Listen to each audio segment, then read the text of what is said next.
Sorry, just to bring everyone to order, we are now live streaming again. Welcome back. I expect that this next item is going to be considerably shorter. Item 8 is the Vexatious Complaints 2021 report. This should be brought to scrutiny annually, but we think it may not have been previously. So we'd like to bring the committee up to date with the current situation.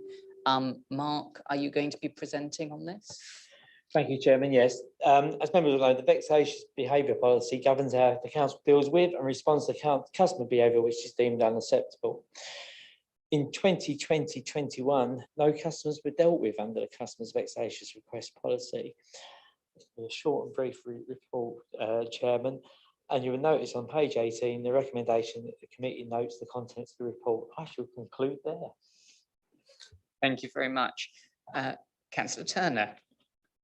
Well, you're not going to get away with it that easily, Mark. I just want to ask a technical question, really, on behalf of members. If a parish or town council deems a person vexatious, they have their own way of dealing it. You know, we all have our own vexatious policies, but do they need to inform Breckland under the governance procedure in case that person who is deemed vexatious brings a complaint further forward? And if so, would those numbers show in these numbers or not? Mark, are you passing the buck on that, or are you going to answer it? I'm going to look for support from Jason, but I'm partially asked the question. The first part of Linda's question around parishes of a vexatious person, I'm unaware that they need to pass that up to the district, but I would suggest it's good practice to actually keep us involved.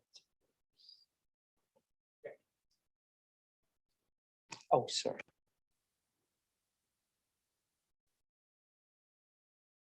Yep. I was going to refer to Monitoring Officer Rob. Sorry, Rob. But in the absence of Rob not knowing, I'd have to check the policy in detail and refer back. Apologies.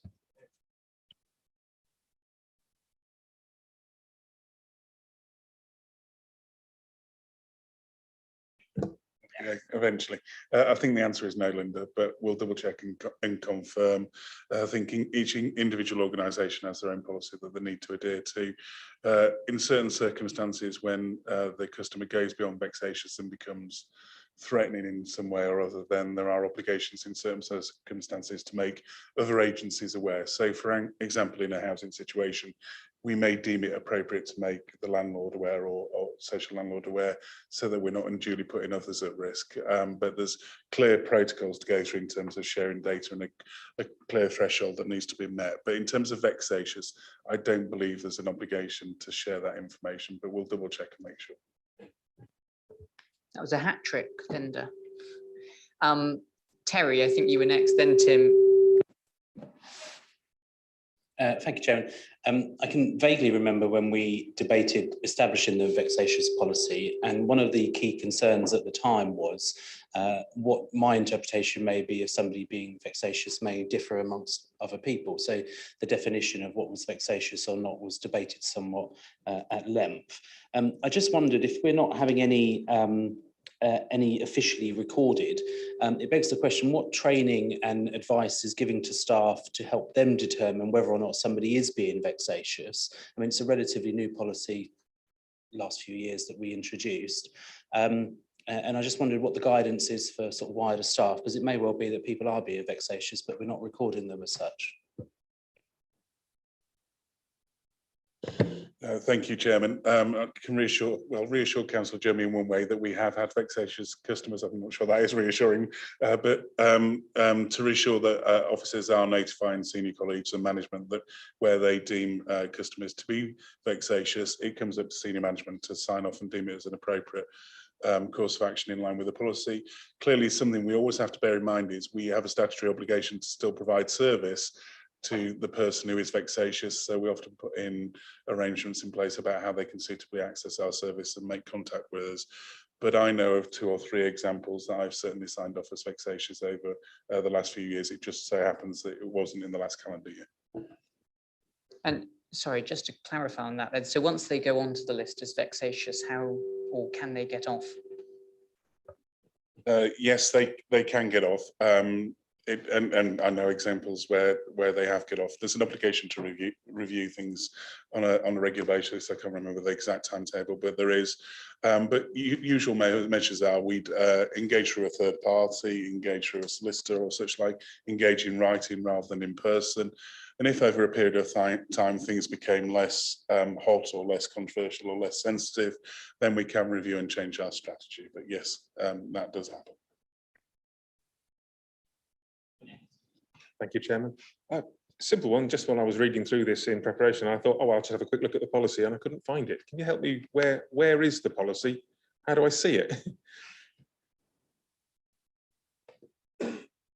It should absolutely be on the internet. So if it's not there, we'll have a look for it and put it on. But if it is there, I'll share the link with you, Councillor Burt.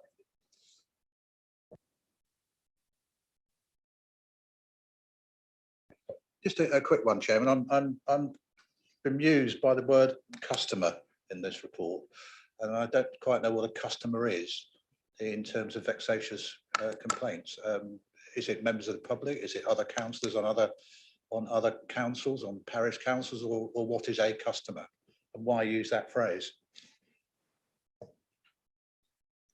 I think we often have that conversation around what is a customer. We call the customer service team, but we do deal with a whole host of individuals, whether it's customers, residents, businesses and partners. So happy to review that and put a range of options in there. It's just one that can be debated. Apologies. Thank you. Any other member question? Yeah, Gordon. Well, I wasn't going to raise this at all, but I will, as it's come up. I was in another meeting of another council last night, and I was asked about how they could deal with a vexatious councillor. Do we have a policy for dealing with vexatious councillors? I will write to you about this, which is what I was going to do. Interestingly, that point had come into head during the course of the meeting, this discussion. There's clearly a code of conduct in place that determines interaction between councillors and officers of the council. And I think in terms of customer, it's anyone who interacts with us for a service of some description. But yes, there's a member code of conduct, which rather than a vexatious policy for those situations. And one final question from me, which is if someone is put on the list as a vexatious customer, do they have a right of appeal? I don't believe they have a right of appeal. I'm just looking to check, but I think they're written to and notified. I don't believe there's an appeal process. Any final questions on this item? Mike, go ahead. It was just on that thing that when you actually get a vexatious complaint and it's targeted, maybe at a specific individual, will that then become stalking?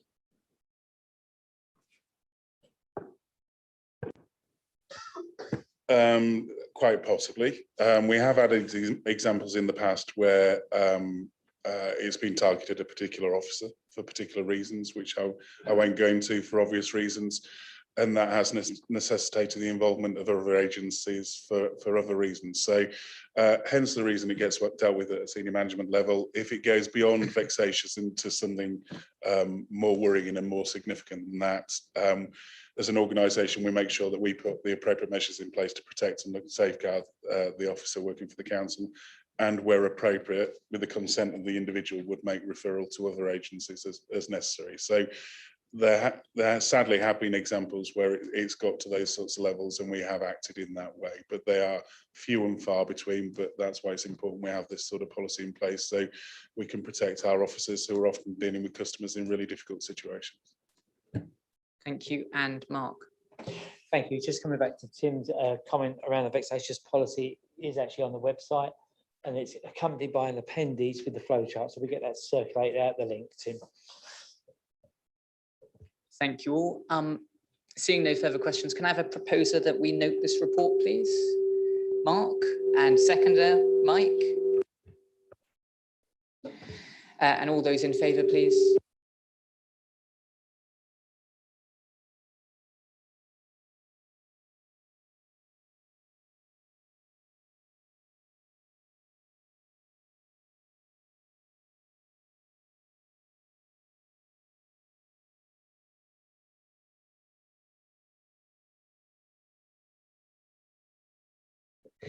Because when I have it on, then it does this.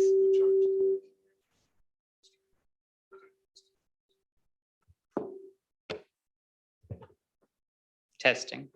Okay, that's a little better. Okay, fine, right. So item 9 is the performance report, which again is Mark. Mark, do you want to kick off with that, please? Thank you, Chairman. Just before we reopen, Chairman asked for a comfort break. You can see why now. So Q1 performance for the council has highlighted both improved performance in areas where performance continues to be challenging. In order for this report to be brought forward to you today, and so soon after the end of the quarter, certain elements have been included as provisional. This is explained in more depth within the covering report, and it's hoped that moving forward, the performance report can be brought forward before a committee soon after the quarter end, rather than the several months which elapse between the end of the quarter and the report being discussed. Customer contact remains an area of challenge for the council, with wait times and abandonment rates continuing to climb slightly. At the last sitting of this committee, members discussed the service review for this area, so we'll understand that improvement will not be overnight.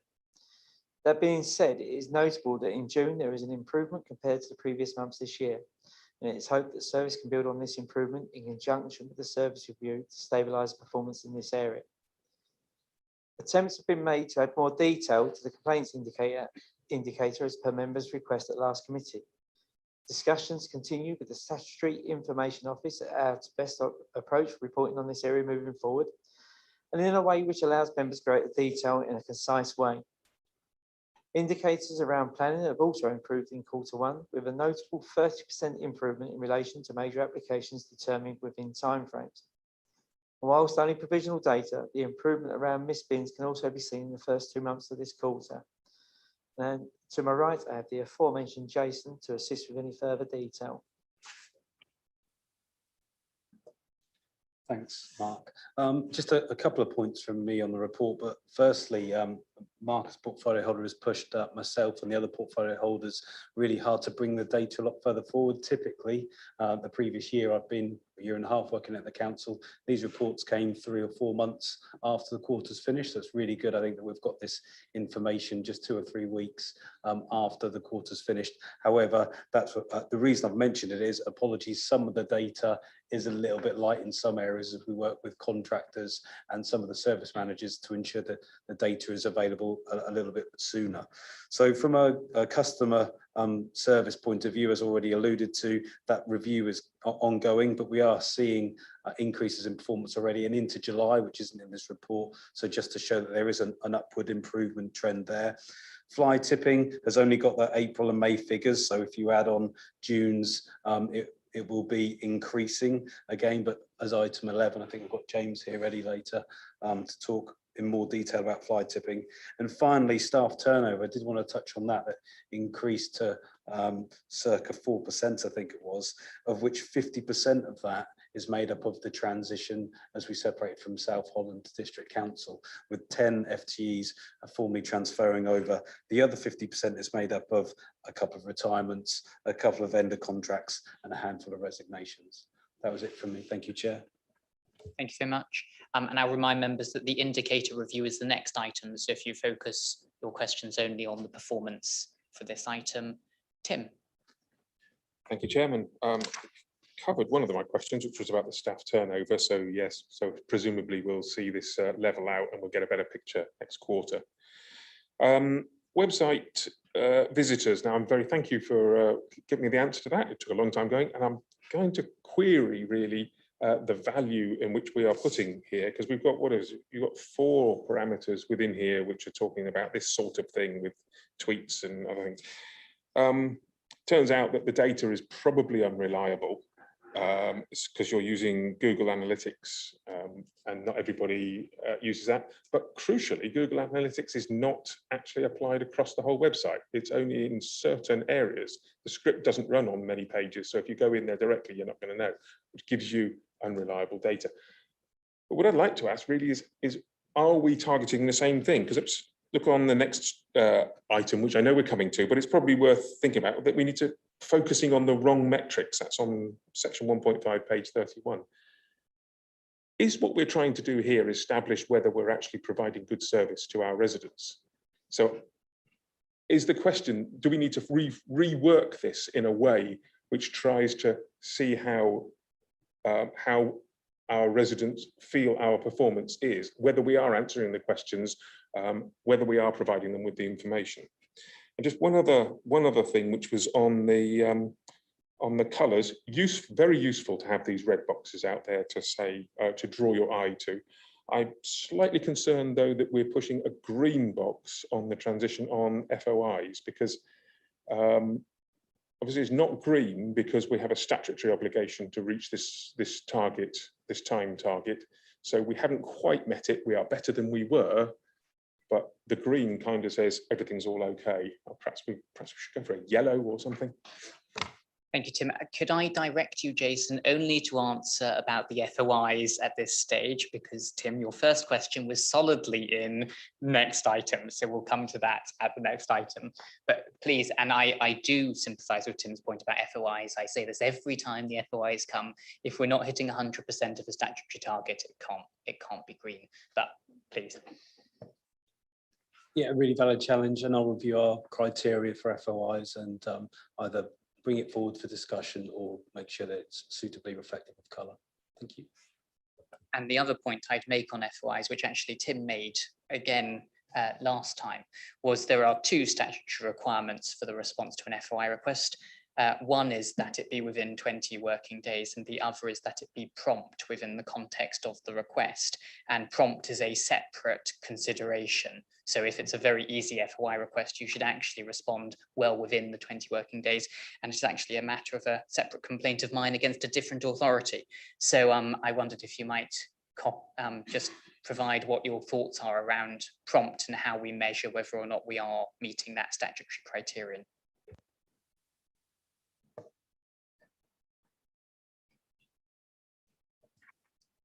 Thank you, Chairman. I agree with the point entirely about statutory timescale that we need to meet.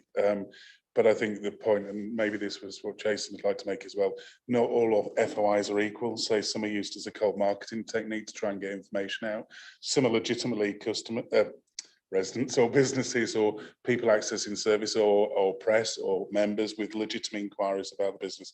Some use it as an information gathering tool to collect sort of marketing information and intelligence. So I think to a degree, we try and prioritise those that we feel are representative of local people, local residents who have got a genuine interest in the services provided, rather than a sort of cold calling type approach.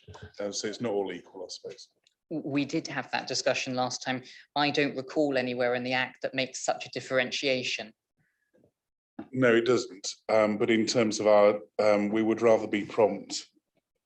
We would rather respond quicker to those that are local specific and reasonable, rather than those that are used for marketing purposes. But you agree there is no, it's how we prioritise our resources rather than what's defined in statute. Thank you. Go ahead, Tim. Quite the reverse, actually. I think the Act says that you should not interpret what the intent of the person making the request was. It actually says you should not. They should all be treated equal. Yes, I agree. Okay, fine. Well, we've done FY, so look forward to hearing about that next quarter. Any other questions on any other bits? Yes, David? Sorry, thank you, Chair. Yes, specifically on the garden waste situation, which we've seen a small drop in numbers, and I'm not sure whether members are aware of the fact that there's now a worldwide shortage of brown bins. And despite the fact that one resident received an automatic reply from Serco to say that his bin would be replaced within 10 working days, subsequent inquiries solicited a response from Serco that it could be anywhere between 8 and 12 weeks before brown bins are going to be available again. So whether people are new subscribers or whether they're people trying to replace a damaged brown bin, just be aware of the fact that probably next quarter's report might show a further drop in subscribers in the garden waste scenario. Thank you. You're quite right. I had a constituent with a similar problem. And the other issue is that if the bin is sufficiently damaged, Serco won't, of course, be able to collect it. So Yes, that is a matter. Is there, do you want to make a comment at all, Mark or Jason, on that? No? Terry? I was just going to comment at that moment, Chairman. I had a similar case this week in Thetford, and I was slightly concerned because if you're an existing customer and you're paying for a service and your bin is damaged and there's a long wait for a replacement, presumably there's a cost to this council because we would have to reimburse the customer for the non-service delivery whilst they're waiting for that replacement bin. And if that's quite widespread, then that could be quite a significant cost to the council. Rob can tell us that's not the case, of course, but I would be curious to know what the cost will be, because I've been inundated this week with concerns about brown bins. So the first point I'd make is new subscribers who've requested a bin but not yet received the bin because of the delay are clearly not being charged for a service they're yet to receive. On your point, Councillor Jeremy, if damage or whatever the circumstances such that they can't therefore access the service, and through no fault of theirs, then of course we will look to reimburse them for the missed service. I can't give you the quantify what that number is, but there will be a financial risk there. But clearly, as Councillor Wickerson has pointed out, this isn't as a consequence of anything the council's done or our contractor Serco's done. This is a national shortage in brown bins. My suggestion to the team of buying brown paint fell on deaf ears because that's not possible for some reason. But clearly there will be a financial impact and we can report on that in due course. But if any residents are concerned because they're not able to access the service because of a damaged bin or absence of a bin, we will seek to reimburse them for any lost provision of service during that time, because it is clearly a fee generating service. Thank you. Any other members with questions on this? Seeing none, in which case, do I have a proposer to note the report, please? Mike, a seconder, David, all those in favour? Any against? Okay, that report is duly noted. So we move on to the indicator review. Mark. Thank you, Chairman. Members of this committee previously requested they be given the option to review the council's current suite of key performance indicators. Therefore, this item has been brought forward as part of the council's ongoing activity around reviewing performance in light of the newly agreed corporate plan. The covering report details how the council wishes to improve performance moving forward, with a focus on KPIs rather than statistics, which can drive the wrong behaviours when it comes to delivering the council's vision. I ask that members appreciate that this item is to make suggestions to myself and the Assistant Director of Customer and Performance, as we do not have the power to agree new indicators without first consulting service managers. Service managers will be fed back the request of this committee with the expectation to then discuss with their teams as to if it is appropriate and possible to record this information. This feedback will be shared with the committee, and when the proposed new suite of indicators are brought before them, once internal activity around shaping new indicators with officers has been agreed. Members should also be aware that areas such as commercial waste services and the climate strategy will be included in the performance reporting moving forward. I've raised these two specific areas as members have previously asked for them and want to provide assurance to the committee and the chair they form part of the thinking around the review.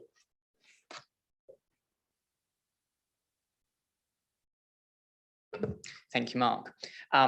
So Tim, could I ask you to briefly reprise your question about the website, and then we can get a response from Jason and Mark on that. Okay, I mean, I have a number of questions on KPIs, so perhaps I'll just do this one first then. My query was about website monitoring, which I got an answer for some time. I've been asking for some time, and we're using Google Analytics, but Google Analytics is not applied across the whole website, which makes the data unreliable. But my real query is, why are we doing this when it feels like it would be better off if we were looking for some sort of resident satisfaction? We want to know, are we providing what residents want, rather than have they hit the website or have they retweeted something?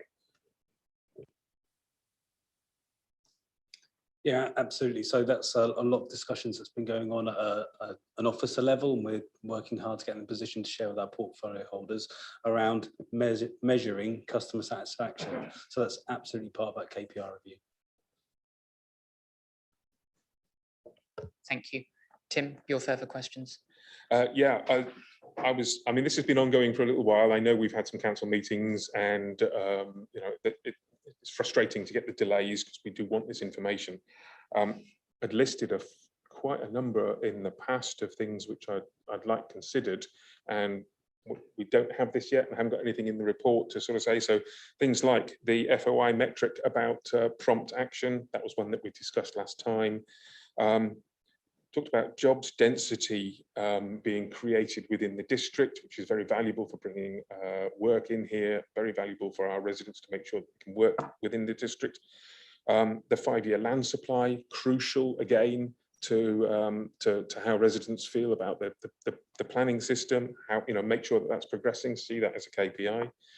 You've mentioned that there's climate things that need to come in and we're going to enshrine those, but Kane, it would be nice to have actually had a little bit more detail in here. So things like carbon dioxide saved, how far along the route we are to our 2035 target.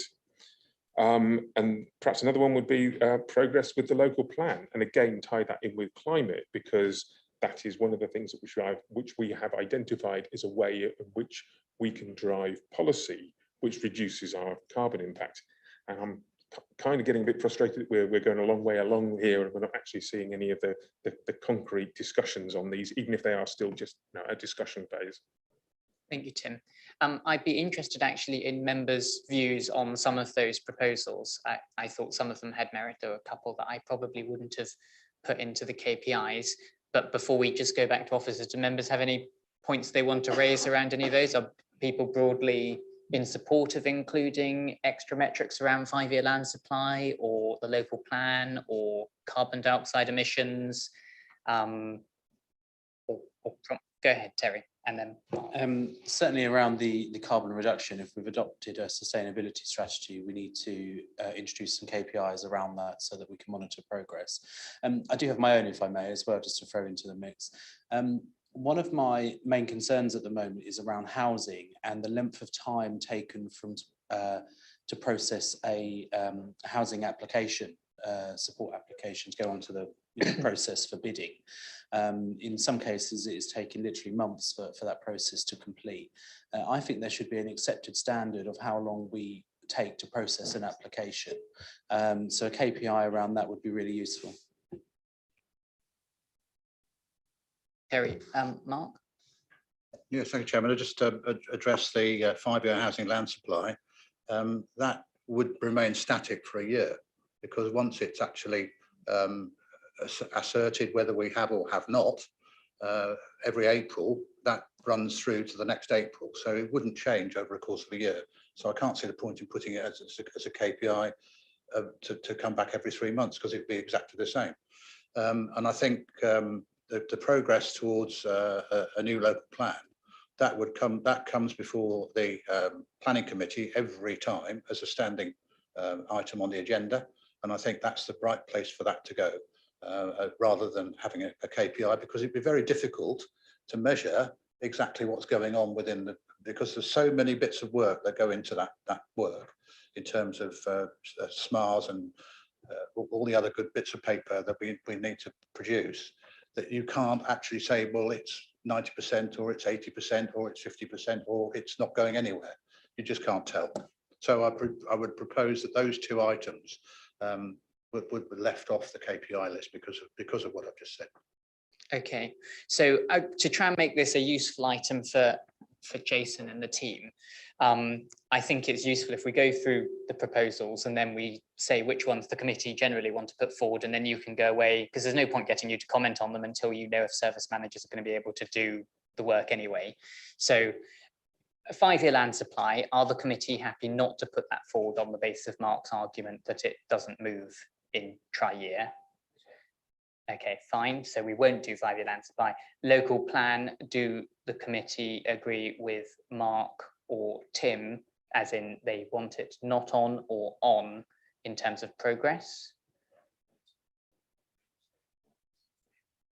Okay, so local, I do agree it's a bit subjective to try and work out where you are with the local plans. I'm not sure it's a pure enough KPI for this report.